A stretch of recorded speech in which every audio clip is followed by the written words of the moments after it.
திருப்பத்தூர் மாவட்டம் ஆம்பூர் அருகே சாலையோரம் நிறுத்தப்பட்டிருந்த சரக்கு லாரியின் பின்னால் கார் மோதி 2 பேர் சம்பவ இடத்திலேயே உயிரிழந்தனர். கூடுதல் தகவல்களை தருகிறார் செய்தியாளர் விஜயகுமார். விஜயகுமார், முழு விவரங்கள் என்ன? வணக்கம்.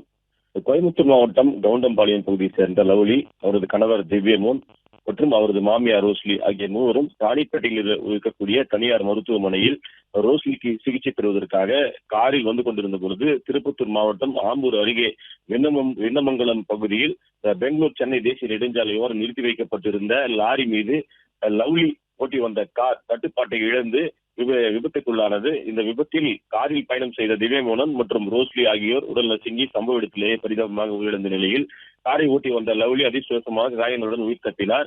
விபத்தில் அந்த நொறுங்கிய காரின் இடிபாடுகளில் இருந்த சிக்கிய உடல்களை ஆம்பூர் தீயணைப்பு துறையினர் மற்றும் காவல்துறையினர் சுமார் 2 மணி நேரத்திற்கும் மேலாக போராடி உடலை மீட்டனர்.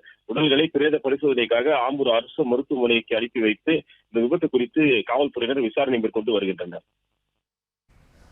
பிளே ஸ்டோர் மற்றும் ஆப் ஸ்டோரில் இருந்து பாலிமர் செயலியை QR கோடு மூலம் பதிவிறக்கம் செய்யுங்கள். செய்திகளை உடனுக்குடன் பெறுங்கள்.